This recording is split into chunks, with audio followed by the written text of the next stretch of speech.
네, 메르스 환자를 진료하던 의료진 2명이 추가로 감염되는 등 의료진 감염이 끊이지 않고 있습니다.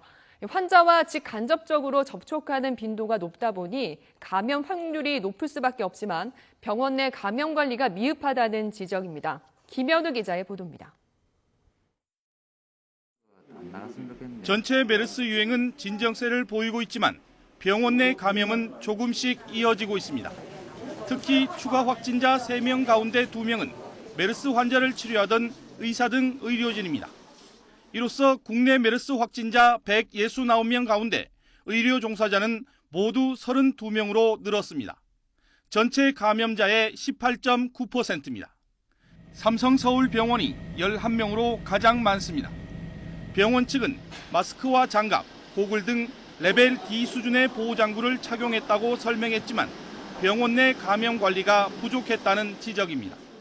삼성서울병원에서 직원 관리가 보호복을 그러니까 통상 수준에서 입었던 그런 데서 이렇게 원인이 아니었을까 그런 생각이 듭니다. 직종별로 살펴보면 의사가 6명, 간호사 11명, 간병인 7명입니다. 나머지는 방사선사와 응급 이송요원 등입니다. 의료진은 환자와 접촉하는 빈도가 높다 보니 감염 확률이 높을 수밖에 없습니다. 메르스 최대 발병국인 사우디에서도 전체 확진자 가운데 25% 이상이 의료진이었습니다.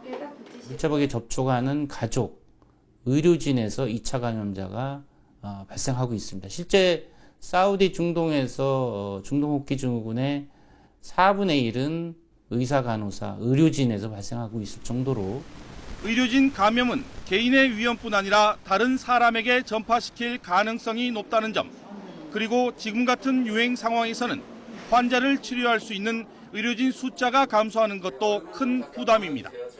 따라서 병원 내 감염 확산을 막기 위해서는 개인 보호장구 착용 등 감염 관리를 보다 철저히 하는 것이 중요합니다.